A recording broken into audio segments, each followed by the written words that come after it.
Medidas contra a exploração. Então se levantou grande clamor do povo e de suas mulheres contra os judeus, seus irmãos, porque havia os que diziam: somos muitos, nós, os nossos filhos e as nossas filhas. Precisamos conseguir trigo para que possamos comer e continuar vivos.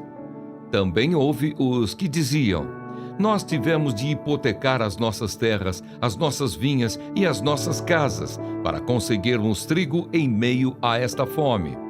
Houve ainda os que diziam: pegamos dinheiro emprestado até para pagar ao rei o tributo sobre as nossas terras e as nossas vinhas. Nós somos da mesma carne que os nossos compatriotas, e os nossos filhos são tão bons como os deles. No entanto, eis que sujeitamos os nossos filhos e as nossas filhas para serem escravos. Algumas de nossas filhas já estão reduzidas à escravidão. Não podemos fazer nada para evitar isso, pois os nossos campos e as nossas vinhas já são de outros. Fiquei muito irritado ao ouvir estas palavras e o clamor deles. Depois de ter pensado bem a respeito disso, repreendi os nobres e magistrados e lhes disse: vocês são exploradores, cada um para com o seu irmão. E convoquei uma grande assembleia contra eles. Disse-lhes: nós, de acordo com as nossas posses, resgatamos os judeus, nossos compatriotas, que foram vendidos aos gentios. E agora vocês estão querendo vender os seus compatriotas para que tenhamos de comprá-los outra vez? Então eles se calaram e não acharam o que responder. Disse mais: não é bom o que vocês estão fazendo. Não é fato que vocês deviam andar no temor do nosso Deus para evitar a vergonha diante de nossos inimigos, os gentios? Também eu, os meus companheiros e os meus servos, lhes demos dinheiro emprestado e trigo. Mas, por favor, vamos parar com esta exploração. Peço que hoje mesmo vocês lhe restituam as suas terras, as suas vinhas, os seus olivais e as suas casas, bem como a porcentagem do dinheiro, do trigo, do vinho e do azeite que vocês exigiram deles. Eles responderam: vamos restituir e nada pediremos deles. Faremos o que você está dizendo. Então chamei os sacerdotes e, na presença destes, fiz com que jurassem que fariam o que prometeram. Também sacudi o meu manto e disse: que Deus faça o mesmo, sacudindo para fora de sua casa e de seu trabalho todo aquele que não cumprir esta promessa. Que assim seja sacudido e despojado. E toda a congregação respondeu: amém. E louvaram o Senhor, e o povo fez segundo a sua promessa. O bom exemplo de Neemias. Também desde o dia em que fui nomeado governador na terra de Judá, desde o 20º ano até o 32º ano do reinado de Artaxerxes, 12 anos, nem eu, nem os meus companheiros comemos o pão que me cabia como governador. Mas os primeiros governadores que estiveram antes de mim oprimiram o povo e tomaram dele pão e vinho, além de 40 moedas de prata.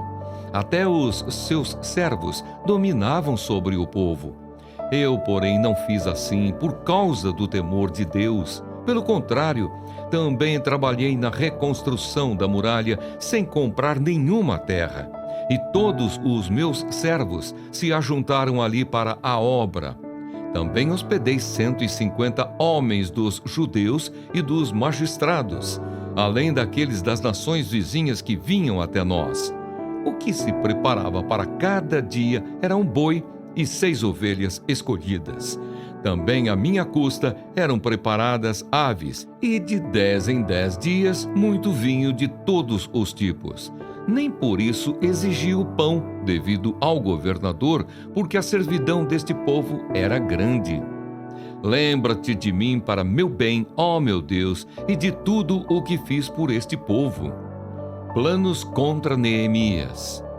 Quando Sambalate, Tobias, Gesem, o árabe e o resto dos nossos inimigos ouviram que eu tinha reconstruído a muralha e que nela já não havia brecha nenhuma, ainda que até este tempo eu ainda não tivesse colocado os portões no seu lugar, Sambalate e Gesem mandaram dizer a mim: venha, vamos nos encontrar numa das aldeias do vale de Ono.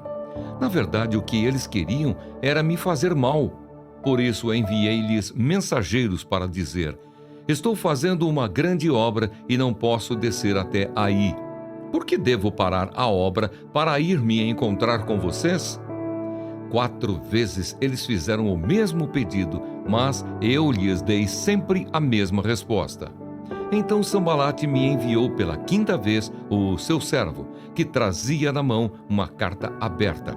Nela estava escrito o seguinte: entre os gentios se ouviu, e Gesem também está dizendo, que você e os judeus estão querendo se rebelar e que por isso você está reconstruindo a muralha. Também, segundo se diz, você quer ser o rei deles e pôs alguns profetas para falarem a respeito de você em Jerusalém, dizendo: ele é o rei de Judá. Ora, isso certamente vai chegar aos ouvidos do rei.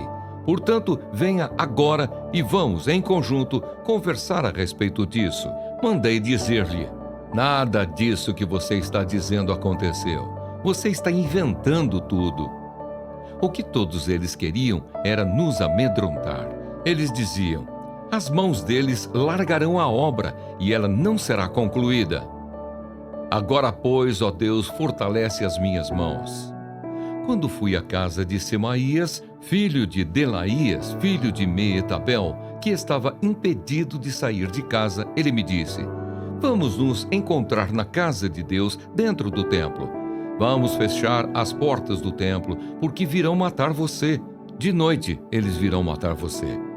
Porém eu disse: você acha que um homem como eu fugiria? Alguém como eu entraria no templo para salvar a vida? De maneira nenhuma entrarei. Então percebi que não era Deus quem o tinha enviado, mas que ele falou tal profecia contra mim, porque Tobias e Sambalate o haviam subornado. Para isto o subornaram, para me amedrontar, e para que, fazendo isso, eu viesse a pecar, para que pudessem atacar a minha reputação e me afrontar. Lembra-te, meu Deus, de Tobias e de Sambalate, segundo as coisas que fizeram, e também da profetisa Noadia e dos outros profetas que quiseram me amedrontar. A reconstrução da muralha é terminada. A reconstrução da muralha foi terminada aos 25 dias do mês de Elul, em 52 dias. Quando todos os nossos inimigos ouviram isso, todos os gentios à nossa volta temeram e decaíram muito no seu próprio conceito, porque reconheceram que foi por intervenção do nosso Deus que fizemos esta obra. Também naqueles dias, alguns nobres de Judá escreveram muitas cartas a Tobias, e cartas de Tobias vinham para eles. Pois muitos em Judá eram aliados dele, porque era genro de Secanias, filho de Ará. E o seu filho Joanã havia casado com a filha de Mesulão, filho de Berequias. Também falavam das suas boas ações na minha presença, e levavam a ele as minhas palavras. Tobias escrevia cartas para me amedrontar. Neemias estabelece guardas em Jerusalém. Depois de reconstruída a muralha e colocados os portões no seu lugar, estabelecidos os porteiros, os cantores e os levitas, eu nomeei Hanani, meu irmão, e Hananias, comandante da fortaleza, para que cuidassem da segurança de Jerusalém. Ananias era homem fiel e temente a Deus mais do que muitos outros, e eu lhes disse: os portões de Jerusalém não devem ser abertos antes que o sol faça sentir o seu calor, e os portões devem ser fechados e trancados enquanto os guardas ainda estão ali. Escolham guardas entre os moradores de Jerusalém, alguns para que fiquem nos postos de guarda e outros para que fiquem em frente das suas próprias casas.